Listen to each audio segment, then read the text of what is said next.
شمالی افریقہ کے ساحلوں پہ جتنے شہر آباد ہیں ان میں الجزائر کا دارالحکومت الجزیرہ سب سے زیادہ خوبصورت ہے۔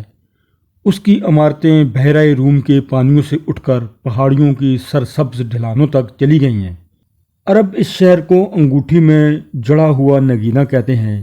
شہر کی تنگ گلیاں گھوم کر قلعے تک پہنچ جاتی ہیں اور قلعہ ایسے لگتا ہے جیسے پہاڑی نے سر پر تاج پہن رکھا ہو۔ اس شہر کے بارونق بازاروں میں سوداگر اور کاریگر اپنا اپنا مال فروخت کرتے نظر آتے ہیں۔ سونے اور چاندی کے زیورات، سونے چاندی کے تاروں سے بنے ہوئے کپڑے، طرح طرح کے برتن، سجاوٹ کا سامان، غرض کون سی چیز ہے جو یہاں نہیں ہے۔ یہ نہایت خوشحال شہر ہے۔ سوداگر صدیوں سے یہاں کاروبار کر رہے ہیں اور بڑے امیر ہیں، لیکن الجزائر کے لوگ آج بھی ایک سوداگر کا ذکر کرتے ہیں جو ان سب سے زیادہ امیر تھا۔ کہتے ہیں وہ جس چیز کو چھو لیتا وہ سونا ہو جاتی۔ جب وہ فوت ہوا تو اپنے پیچھے بے شمار دولت چھوڑ گیا۔ یہ دولت کتنی تھی اور کہاں کہاں تھی اس کا اندازہ اسے بھی نہ تھا۔ یہ ساری دولت وہ اپنے اکلوتے بیٹے عبداللہ کے نام کر گیا تھا۔ عبداللہ بے حد خوبصورت اور ذہین نوجوان تھا، دل کا بے حد سخی تھا، اور یہی سخاوت اسے برباد کر گئی۔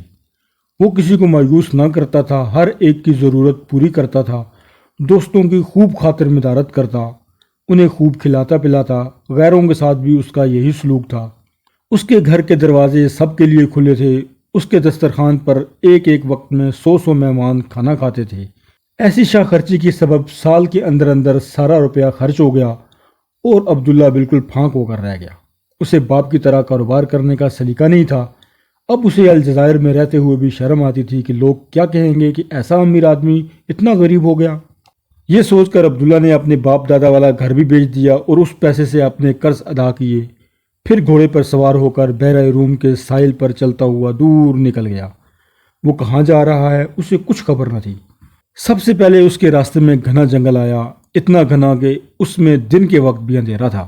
عبداللہ اس جنگل میں بڑی احتیاط کے ساتھ چلتا رہا، ہاتھ تلوار کے دستے پر تھا اور آنکھیں تیزی سے ارد گرد کا جائزہ لے رہی تھی۔ تھوڑی دیر بعد وہ جنگل کے درمیان میں پہنچا۔ اسے یہاں تھوڑی سی صاف ستھری اور کھلی جگہ نظر آئی۔ یہاں پہنچ کر عبداللہ کے پاؤں جیسے پتھر کے ہو گئے، کیونکہ سامنے نظارہ ہی ایسا خوفناک تھا کہ جسے دیکھ کر بہادر سے بہادر آدمی کا خون رگوں میں جم کر رہ جائے۔ ایک درخت کی ٹہنی پر ایک لڑکی الٹی لٹک رہی تھی، پاؤں میں رسا باندھ کر اسے درخت کے ساتھ لٹکا دیا گیا تھا اور وہ شاید مر چکی تھی۔ یہ دیکھ کر عبداللہ گھوڑے سے اترا اور ہولے ہولے درخت کے پاس پہنچ گیا۔ اس نے دیکھا کہ لڑکی بہت خوبصورت ہے۔ اس نے یہ بھی دیکھا کہ لڑکی کی گردن زخمی ہے جس میں سے خون بہتا رہا ہے۔ لڑکی کے سر کے نیچے ایک بڑا سا پیالہ پڑا تھا جو شاید اس لیے رکھا گیا تھا کہ خون اس میں گرتا رہے۔ اس پیالے میں 3 سرخ بوندیں پڑی تھیں۔ عبداللہ نے اور نزدیک جا کر دیکھا، یہ خون کی بوندیں نہیں تھی، 3 لال تھے جو اپنی سرخی اور خوبصورتی میں بے مثال تھے۔ عبداللہ نے لڑکی کو چھو کر معلوم کرنا چاہا کہ وہ زندہ ہے یا مردہ، لیکن اس کا ہاتھ کسی غیبی طاقت نے روک لیا۔ یوں لگتا تھا کہ لڑکی کی گرد کوئی طلسمی دیوار ہے۔ پھر اس نے جھک کر پیالے میں رکھے ہوئے 3 لالوں میں سے ایک اٹھایا اور اپنی پگڑی میں چھپا کر رکھ لیا۔ اس نے دل میں سوچا، میں یہ لال اپنے پاس رکھوں گا تاکہ یہ ثبوت رہے کہ میں نے خواب نہیں دیکھا بلکہ سچ مچ جنگل میں گیا تھا، جہاں ایک لڑکی درخت کے ساتھ الٹی لٹک رہی تھی اور اس کی گردن سے نکلنے والے خون کی بوندیں جم کر لال بن گئی تھی۔ پھر وہ گھوڑے پر سوار ہوا اور اپنا سفر جاری رکھا۔ چلتے چلتے وہ ایک شہر میں پہنچا۔ یہ کس ملک کا شہر تھا اسے کچھ پتہ نہ تھا۔ اس نے فیصلہ کیا کہ میں اس شہر میں رہ کر قسمت آزماؤں گا، یہیں کوئی چھوٹا موٹا کاروبار کروں گا۔ اس کے پاس جتنا تھوڑا بہت روپیہ تھا اس سے تجارت شروع کر دی اور ایک مکان کرائے پر لے کر رہنے لگا۔ اس ملک کی بادشاہ کی ایک ہی بیٹی تھی، بڑی حسین، پڑھی لکھی اور ذہین، خاص طور پر وہ جادو کے علم میں بہت ماہر تھی۔ بادشاہ کے وزیر کا ایک بیٹا تھا۔ بادشاہ نے وزیر سے وعدہ کیا تھا کہ وہ شہزادی کی شادی وزیر زادے سے کرے گا، لیکن شرط یہ تھی کہ لڑکی بھی اس رشتے کو پسند کرے۔ لڑکی بیانے کے قابل ہو چکی تھی، اس لیے ایک دن بادشاہ نے بیٹے سے کہا، وزیر نے اپنے بیٹے کے لیے تمہارا رشتہ مانگا ہے، لڑکا مجھے پسند ہے لیکن تمہاری رضامندی بھی ضروری ہے۔ شہزادی نے جواب دیا، ابا حضور، چاہے وزیر کا بیٹا ہو یا کوئی اور، میں تو اس سے شادی کروں گی جو میری شرطیں پوری کرے۔ وہ شرطیں کیا ہیں؟ باپ نے پوچھا۔ پہلی شرط یہ ہے کہ وہ مرد جو مجھ سے شادی کرنا چاہتا ہے میرے لیے 3 لال لے کر آئے۔ لڑکی نے جواب دیا۔ بادشاہ یہ سن کر زور سے ہنسا اور بولا، بیٹی، میرا خیال ہے تم یہ بات سنجیدگی سے نہیں کہہ رہی ہو۔ تم جانتی ہو کہ ہمارے ملک میں لال نام کی کوئی چیز نہیں پائی جاتی۔ ابا حضور، میں سنجیدگی سے کہہ رہی ہوں، میں اسی شخص سے شادی کروں گی جو مجھے 3 لال لا کر دے گا۔ وزیر نے جب یہ سنا تو بادشاہ سے کہا، حضور، ملک میں منادی کرا دینی چاہیے، شاید کوئی شخص ایسا مل جائے جس کے پاس 3 لال ہوں، وہ لال لے کر آئے تو اسے اس کی قیمت دے دی جائے اور شہزادی سے کہہ دیا جائے کہ یہ لال وزیر زادہ لے کر آیا ہے۔ ملک کے ہر شہر ہر گاؤں میں ڈھنڈورا پٹوا دیا گیا۔ عبداللہ نے جب یہ اعلان سنا تو اسے اس لال کا خیال آیا جو اسے جنگل سے ملا تھا۔ اس نے لال لیا اور بادشاہ کے دربار میں جا کر کہا، حضور میرے پاس ایک لال ہے اور یہ اتنا قیمتی اور خوبصورت ہے کہ اس کی مثال نہیں ملتی۔ بادشاہ نے یہ سوچ کر لال لے لیا کہ 3 نہیں ملتے تو چلو ایک ہی صحیح۔ وہ لال لے کر بیٹی کے پاس گیا تو اس نے لال دیکھ کر کہا، ابا حضور یہ تو ایک ہے، میری شرط 3 کی ہے۔ باپ نے بیٹی کو بہت سمجھایا بجھایا لیکن وہ ایک لال لے کر راضی نہ ہوئی۔ اگلے روز بادشاہ نے عبداللہ کو دربار میں بلایا اور کہا، مجھے ایسے ہی 2 لال اور چاہیے، یہ کام تمہارے سوا کوئی نہیں کر سکتا، منہ مانگا انعام دوں گا ورنہ سر تن سے جدا کر دیا جائے گا۔ بہت اچھا حضور، عبداللہ نے جواب دیا۔ واپس آ کر اس نے دکان میں تالا لگایا، گھوڑے پر سوار ہوا اور دوبارہ اسی جنگل میں پہنچا۔ سورج غروب ہو چکا تھا، لڑکی اب بھی پہلے کی طرح درخت سے الٹی لٹک رہی تھی۔ وہ لڑکی کے قریب گیا ہی تھا کہ ایک دم بجلی سے چمکی، پھر زور کا دھماکہ ہوا۔ پلک جھپکتے میں اس کے سامنے ایک نہایت بد شکل آدمی کھڑا تھا جس نے سر سے پاؤں تک سیاہ چوغا پہن رکھا تھا۔ خوش قسمتی سے اس کی نظر عبداللہ پر نہیں پڑی۔ عبداللہ جلدی سے ایک درخت کے پیچھے چھپ گیا تھا۔ یہ کالا کلوٹا آدمی جادوگر تھا۔ اس نے لڑکی کو درخت سے اتار کر زمین پر لٹا دیا، پھر اس کی گردن کے زخم پر منتر پھونک کر ہاتھ ہلائے۔ لڑکی کو ہوش آ گیا اور وہ اٹھ کر بیٹھ گئی۔ اب اس کے زرد چہرے پر سرخی آ گئی تھی۔ عبداللہ نے دیکھا کہ وہ پہلے سے کہیں زیادہ حسین نظر آ رہی ہے۔ جادوگر نے چھڑی نکالی اور لڑکی کو مارنے لگا۔ بولو، مجھ سے شادی کرو گی؟ نہیں، کبھی نہیں، بے شک تم میری گردن 1000 بار کاٹ دو، میں تم سے شادی نہیں کروں گی، لڑکی نے چیخ کر جواب دیا۔ جادوگر نے چھڑی گھما کر لڑکی کو زور سے مارا اور دوبارہ پوچھا، مانو گی؟ جادوگر دوسری چھڑی مرنے ہی والا تھا کہ عبداللہ درخت کی اوٹ سے نکلا اور تلوار کے ایک ہی وار سے جادوگر کا سر اڑا دیا۔ لڑکی حیران رہ گئی۔ اس پر ظلم کرنے والے کا یہ حشر ہوگا، اسے یقین نہیں آ رہا تھا۔ پھر وہ آگے بڑھ کر عبداللہ کے قدموں میں گر گئی اور رو رو کر کہنے لگی، آپ نے مجھے اس ظالم سے بچایا، میں عمر بھر آپ کی غلام رہوں گی۔ پھر اس نے اپنی کہانی سنائی، میرا نام روبی ہے، میں سمندر کے بادشاہ کی بیٹی ہوں۔ 1 برس پہلے میں اپنے محل کے باغ میں بیٹھی تھی کہ سمندر میں زور کا طوفان آ گیا اور ہوا کا ایک تیز جھونکا مجھے اٹھا کر اس جنگل میں پھینک گیا۔ یہاں یہ جادوگر بیٹھا تھا، مجھے دیکھتے ہی روب سے بولا، زندہ رہنا چاہتی ہو تو مجھ سے شادی کر لو۔ میں نے انکار کیا تو اس نے مجھ کو خوب پیٹا اور میرے پاؤں میں رسا باندھ کر درخت سے الٹا لٹکا دیا۔ پھر میری گردن خنجر سے زخمی کر کے سر کے نیچے پیالہ رکھ دیا تاکہ خون کا جو قطرہ بھی گرے اس میں جمع ہوتا جائے۔ میرے خون کا ہر قطرہ لال بن جاتا ہے۔ اس کے بعد وہ ہر رات میرے پاس آتا، مجھے درخت سے اتار کر زندہ کرتا اور چھڑی سے خوب مارتا، لیکن اب میں آزاد ہوں، آپ کی بندی ہوں۔ لڑکی نے اپنی کہانی ختم کی تو عبداللہ نے کہا، ہم سب اللہ کے بندے ہیں، کوئی کسی کا غلام نہیں، کیا تم مجھ سے شادی کرو گی؟ لڑکی نے شرما کر سر جھکا لیا اور پھر بولی، جب تک میرے پاس دلہنوں والا جوڑا نہیں ہوگا میری شادی نہیں ہوگی۔ ڈولی اٹھانے والے کہار بھی ہونے چاہیے، اس لیے آپ مجھے سمندر کے ساحل تک لے جائیں۔ عبداللہ نے لڑکی کو گھوڑے پر بٹھایا اور سمندر کی طرف چل دیا۔ رات ختم ہونے والی تھی، سورج کی روشنی ہولے ہولے پھیلنے لگی تھی۔ یہاں رک جائیے، لڑکی گھوڑے سے اترتے ہوئے بولی، زیادہ دیر نہیں لگاؤں گی، جلد ہی واپس آ جاؤں گی۔ یہ کہہ کر لڑکی سمندر میں کود گئی اور آن کی آن میں نظروں سے اوجھل ہو گئی۔ عبداللہ نے چند لمحے انتظار کیا، اسے یوں لگ رہا تھا جیسے برسوں سے یہاں کھڑا ہے۔ وہ برابر پانی کو گھور رہا تھا۔ سمندر کی ہر لہر لڑکی کے واپس آنے کی امید دلاتی تھی، مگر گہرے نیلے پانی پر سورج کی چمک کے سوا کچھ نظر نہ آتا تھا۔ آخر کار بہت دور سطح سمندر پر اسے ایک دھبا سا دکھائی دیا۔ ہولے ہولے یہ دھبا بڑا ہونے لگا، پھر ایسے لگا جیسے ایک چھوٹا سا جلوس سمندر میں سے نکل کر اس کی طرف آ رہا ہے۔ جب یہ جلوس ساحل پر اترا تو عبداللہ نے دیکھا کہ روبی لال رنگ کا جوڑا پہنے ڈولی میں بیٹھی ہے۔ ڈولی کے پردے اٹھے ہوئے تھے اور اس کو 8 کہاروں نے اٹھا رکھا تھا۔ اتنے ہی آدمی تلواریں ہاتھ میں لیے ساتھ ساتھ چل رہے تھے۔ برات کے آگے ایک لمبا تلنگا مرد سر پر تاج رکھے، کمر میں تلوار لٹکائے، کالے گھوڑے پہ سوار تھا۔ اس آدمی نے عبداللہ کے پاس آ کر کہا، شہزادے، سمندر کے بادشاہ نے آپ کو سلام کہا ہے۔ خدا کی مدد اور اپنی بہادری سے آپ نے وہ کام کر دکھایا جو آج تک بڑے بڑے بہادروں سے نہ ہو سکا۔ آپ ظالم جادوگروں سے ہماری شہزادی کو چھڑا لانے میں کامیاب ہوئے ہیں۔ بادشاہ نے انعام کے طور پہ شہزادی آپ ہی کو بخش دی ہے۔ خدا آپ کو شاد رکھے، آباد رکھے، آمین۔ اتنا کہہ کر وہ شخص غائب ہو گیا۔ سمندر کی لہروں میں اس کا نشان تک نظر نہ آیا۔ عبداللہ روبی کے ساتھ ڈولی میں بیٹھ گیا، اس کو لے کر سیدھا اپنے گھر پہنچا۔ دونوں کی بڑی دھوم دھام سے شادی ہوئی، میاں بیوی بے حد خوش تھے۔ ادھر بادشاہ لالوں کا انتظار کر رہا تھا۔ جب اس نے سنا کہ عبداللہ شہر میں واپس آ چکا ہے اور اس نے شادی رچا لی ہے تو اس کو بے حد غصہ آیا۔ اس نے فوراً عبداللہ کو طلب کیا اور پوچھا، باقی 2 لال کہاں ہیں؟ بادشاہ سلامت، عبداللہ نے کہا، میری شادی ہو گئی ہے، اس جھنجٹ میں ایسا پھنسا کہ لال لانا بھول گیا۔ مہربانی فرما کر 1 مہینے کی مہلت دیجیے، میں وعدہ کرتا ہوں کہ 1 مہینے کے اندر اندر لال آپ کی خدمت میں پیش کر دوں گا۔ بادشاہ نے کہا، 1 ماہ کے بعد یا تو میں لال لوں گا یا تمہارا سر۔ عبداللہ گھر واپس آیا تو خیالوں میں گم تھا، سوچ رہا تھا کہ اب تو روبی جادوگر کے چنگل سے نکل کر اس کے پاس آ گئی ہے، لال کہاں سے آئیں گے؟ روبی نے شوہر کو پریشان دیکھا تو سمجھ گئی کہ کوئی نہ کوئی بات ضرور ہے۔ اس نے پوچھا، بادشاہ نے آپ سے کیا کہا جو آپ اس قدر اداس ہیں؟ اس نے کہا ہے کہ اگر 1 ماہ کے اندر اندر میں 2 لال نہ لا سکا تو میرا سر تن سے جدا کر دیا جائے گا۔ عبداللہ نے بتایا، لو، اس سے آسان کام تو کوئی ہے ہی نہیں، آپ خواہ پریشان ہیں۔ روبی نے ہنس کر کہا، آپ جب حکم کریں لال حاضر کر دیے جائیں گے۔ یہ کہہ کر روبی دوڑ کر چاقو لائی اور اس کی نوک اپنے بازو پہ چبھو دی۔ زخم میں سے خون کے 2 بڑے بڑے قطرے ٹپکے اور زمین پر گرتے ہی لال بن گئے۔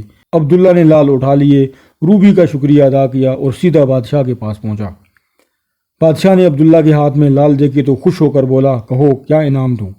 کچھ نہیں حضور، عبداللہ نے سر جھکا کر جواب دیا، یہ شہزادی صاحبہ کے لیے میری طرف سے تحفہ ہے۔ بادشاہ نے بیٹی کو لال دے کر کہا، اب تو وزیر کے بیٹے سے شادی منظور ہے۔ شہزادی نے جواب دیا، ابا حضور، یہ تو میری پہلی شرط تھی، دوسری شرط یہ ہے کہ جو شخص میرے ہار کے لیے دودھیا رنگ کے بڑے بڑے موتی لائے گا میں اسی سے شادی کروں گی۔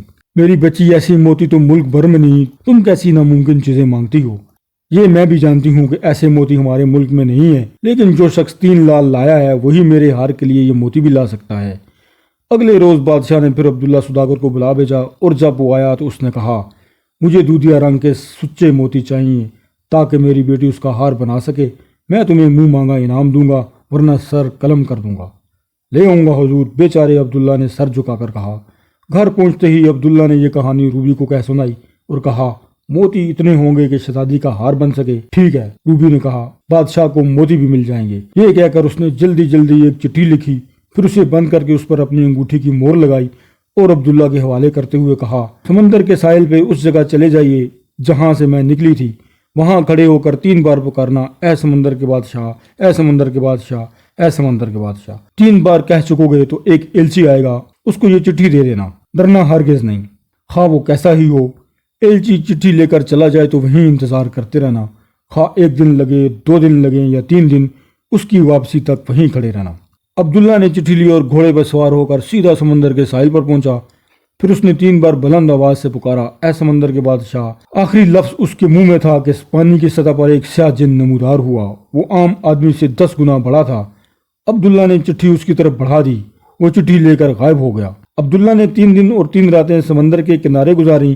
آخر چوتھے روز صبح کو سمندر کی سطح پر پہلے کی طرح ایک جلوس نظر آیا۔ قریب آنے پر پتہ چلا کہ کہار ایک ڈولی اٹھائے چلے آ رہے ہیں۔ ڈولی میں ایک خوبصورت لڑکی بیٹھی ہے جو روبی جیسی سرخ و سفید نہیں بلکہ موتیوں جیسی دودھیا ہے۔ بارات کے آگے آگے وہی گھڑ سوار تھا جو روبی کے ساتھ آیا تھا۔ گھڑ سوار نے عبداللہ کو سلام کر کے کہا، شہزادے، سمندر کے بادشاہ نے آپ کو سلام کہا ہے، ڈولی میں موتی ہے، سمندر کے بادشاہ کے وزیر کی بیٹی، اس نے یہ بھی تمہیں بخشی۔ اس نے یہ کہا اور گھوڑے سمیت پانی میں چھلانگ لگا کر غائب ہو گیا۔ عبداللہ موتی کے ساتھ ڈولی میں بیٹھ کر گھر آ گیا۔ روبی نے دونوں کا شاندار استقبال کیا، دھوم دھام سے شادی ہوئی، 7 دن 7 راتیں دعوتیں ہوتی رہیں، سب خوش تھے۔ 3 ہفتے اسی طرح گزر گئے۔ ایک دن عبداللہ نے روبی سے کہا، بیگم، کل مجھے بادشاہ کی خدمت میں موتی پیش کرنا ہے، بولو کیا کروں؟ روبی نے اسی وقت موتی کو کمرے میں بلایا اور برا بھلا کہنے لگی۔ موتی اور عبداللہ حیران تھے کہ روبی بلا وجہ کیوں لڑ رہی ہے۔ اچانک روبی نے الٹے ہاتھ کا ایک تھپڑ موتی کے گال پر دے مارا۔ موتی رونے لگی، اس کی خوبصورت گالوں پر بڑے بڑے آنسو ڈھلکنے لگے۔ روبی ان آنسوؤں کو سونے کے پیالے میں جمع کرتی گئی، پھر اس نے موتی کو گلے لگا کر خوب پیار کیا۔ سونے کا پیالہ دودھیا رنگ کے بڑے بڑے موتیوں سے بھر چکا تھا۔ دوسرے دن عبداللہ موتی لے کر بادشاہ کی خدمت میں حاضر ہوا تو وہ بہت خوش ہوا۔ شہزادی بھی خوش تھی، لیکن اب اس نے باپ کے سامنے تیسری شرط رکھ دی۔ اس نے کہا، ابا جان، میری 2 شرطیں تو پوری ہو گئیں، تیسری شرط یہ ہے کہ میرے لیے کستوری یعنی مشک سے بھری ہوئی ایک ڈبیا لائی جائے۔ بیٹی، کیا یہ تمہاری آخری فرمائش ہے؟ بادشاہ نے پوچھا۔ ہاں ابا جان، یہ میری آخری فرمائش ہے۔ بادشاہ نے ایک بار پھر عبداللہ کو طلب کیا اور کہا، اب ایک چیز باقی ہے اور وہ ہے کستوری بھری ڈبیا۔ یہ ڈبیا 1 ماہ کے اندر اندر پیش کرو ورنہ سر تن سے جدا کر دیا جائے گا۔ عبداللہ نے سینے پر ہاتھ رکھ کر سر جھکا لیا اور سلام کر کے چلا آیا۔ گھر پہنچ کر اس نے سارا قصہ روبی کو سنایا اور کہا، بیگم، اب کے بادشاہ نے کستوری کی فرمائش کی ہے، تمہاری مدد کے بغیر میں کچھ نہیں کر سکتا۔ کستوری کہاں سے ملے گی؟ مجھے تو یہ بھی معلوم نہیں۔ کستوری بھی مل جائے گی، روبی نے جواب دیا اور پھر خط لکھنے بیٹھ گئی۔ لکھ چکی تو انگوٹھی سے مور لگا کر اسے بند کیا اور عبداللہ کے حوالے کر کے اسے اسی جگہ جانے کے لیے کہا جہاں وہ پہلے 2 بار گیا تھا۔ اس نے تاکید کی کہ وہاں پہنچ کر وہ 3 بار سمندر کے بادشاہ کو پکارے اور ایلچی کو خط دے کر جواب کا انتظار کرے۔ روبی نے جو کچھ سمجھایا تھا عبداللہ نے ویسے ہی کیا۔ اس نے پہلے کی طرح 3 بار آوازیں دیں تو وہی سیاہ فام جن پانی کی سطح پر نمودار ہوا اور خط لے کر پانی میں غائب ہو گیا۔ عبداللہ 3 دن اور 3 راتیں انتظار کرتا رہا۔ آخر چوتھے دن صبح سویرے اس کو پانی کی سطح پر وہی جلوس نظر آیا۔ یہ جلوس بھی اس کی طرف چلا آ رہا تھا۔ ڈولی میں ایک حسین لڑکی بیٹھی تھی، اس کے بال سنہری تھے، چہرے کی رنگت سونے کی طرح دمک رہی تھی۔ وہ مرد جو جلوس کے آگے آگے کالے گھوڑے پر سوار تھا عبداللہ کے پاس آ کر بولا، شہزادے، یہ کستوری ہے، سمندر کے بادشاہ کے بھائی کی بیٹی، یہ تمہاری تیسری بیوی ہو گئی۔ عبداللہ لڑکی کے ساتھ ڈولی میں بیٹھ گیا اور ڈولی سیدھی اس کے گھر پہنچ گئی۔ روبی اور موتی نے اس کا پرجوش استقبال کیا۔ شادی کی تیاریاں پہلے سے ہو چکی تھیں، خوب دھوم دھڑکے سے بیاہ ہوا، کئی دن تک دعوتیں ہوتی رہیں۔ ایک دن عبداللہ نے روبی سے کہا، بیگم، کستوری کی خوشبو سے گھر بھر مہکا رہتا ہے، لیکن میری سمجھ میں یہ نہیں آتا کہ اس خوشبو سے ڈبیا کیسے بھری جا سکتی ہے۔ تم جانتی ہو بادشاہ کو کستوری پیش کرنے کا وقت آ پہنچا ہے۔ روبی نے کہا، یہ بات آپ مجھ پر چھوڑ دیں۔ یہ کہہ کر اس نے کستوری کو بلایا اور اسے حمام میں لے گئی اور حمام کا پردہ آگے کھینچ کر عبداللہ کو باہر جانے کا کہا، کیونکہ اس نے شہزادی کستوری کو نہلانا تھا۔ پھر اس نے آواز دے کر ایک کنیز کو حمام کے اندر بلایا اور ڈبیا اس کو پکڑا کر بولی، جیسے ہی میں شہزادی کو نہلانے کے لیے اس کے جسم پر پانی ڈالوں گی، تم نے اس پانی کے نیچے ڈبیا رکھ کر اسے پانی سے بھر لینا ہے۔ روبی نے شہزادی کستوری کو نہلانے کے لیے جیسے ہی پانی اس کے بدن پر ڈالا، کنیز نے فوراً ڈبیا اس پانی کے نیچے کر دی اور اسے پانی سے بھرنا شروع کر دیا، یہاں تک کہ وہ لبالب بھر گئی۔ اگلے دن صبح سویرے عبداللہ ڈبیا لے کر بادشاہ کے سامنے حاضر ہوا۔ بادشاہ خوشی سے چیخ اٹھا، مانگو، کیا مانگتے ہو؟ اب میری بیٹی وزیر کے بیٹے سے شادی کرنے پر رضامند ہو جائے گی۔ عبداللہ نے کہا، مجھے کسی انعام کی ضرورت نہیں حضور۔ شہزادی کستوری لے کر بہت خوش ہوئی، لیکن اس نے وزیر کے بیٹے سے شادی کرنے سے انکار کر دیا۔ بولی، ابا جان، میں نے کہا تھا کہ میں اس شخص سے شادی کروں گی جو میرے لیے 3 لال سچے موتی اور کستوری سے بھری ہوئی ڈبیا لائے گا۔ آپ کے خیال میں یہ قیمتی اور نایاب چیزیں وزیر کا بیٹا لے کر آیا ہے؟ اس سے کیا فرق پڑتا ہے، کوئی بھی لایا ہو، یہ تحفے وزیر کے بیٹے نے تمہیں دیے ہیں۔ باپ نے سمجھایا، نہیں، یہ تحفے عبداللہ نے مجھے دیے ہیں اور میں اسی سے شادی کروں گی اور کسی سے نہیں۔ بیٹی، عبداللہ کی پہلے ہی 3 بیویاں ہیں، تم سمجھتی کیوں نہیں؟ میں جانتی ہوں ابا جان، یہ تینوں بیویاں سمندر کی بیٹیاں ہیں۔ شہزادی تو سب کچھ جانتی تھی۔ اس نے باپ کو بتایا، بڑی بیوی کا نام روبی ہے، منجلی کا موتی اور چھوٹی کا کستوری۔ بادشاہ کو بیٹی کی خواہش کے سامنے جھکنا پڑا۔ عبداللہ سوداگر اور شہزادی کی شادی اسی دن ہو گئی۔ ملک بھر میں جشن منایا گیا، غریبوں اور محتاجوں کو کھانا کھلایا گیا۔ عبداللہ سوداگر اپنی بیویوں کے ساتھ ہنسی خوشی رہنے لگا۔ چاروں بیویاں بہنوں کی طرح رہتی تھیں اور ایک دوسرے سے بالکل نہیں جلتی تھیں۔ عبداللہ سب بیویوں کے ساتھ قرآن کے احکام کے مطابق ایک جیسا سلوک کرتا تھا۔ شہزادی کا باپ جب بہت بوڑھا ہو گیا تو اس نے اپنا تخت اور تاج عبداللہ کو سونپ دیا اور اس نے اس ملک پر نہایت عقل مندی اور انصاف کے ساتھ سال ہا سال حکومت کی۔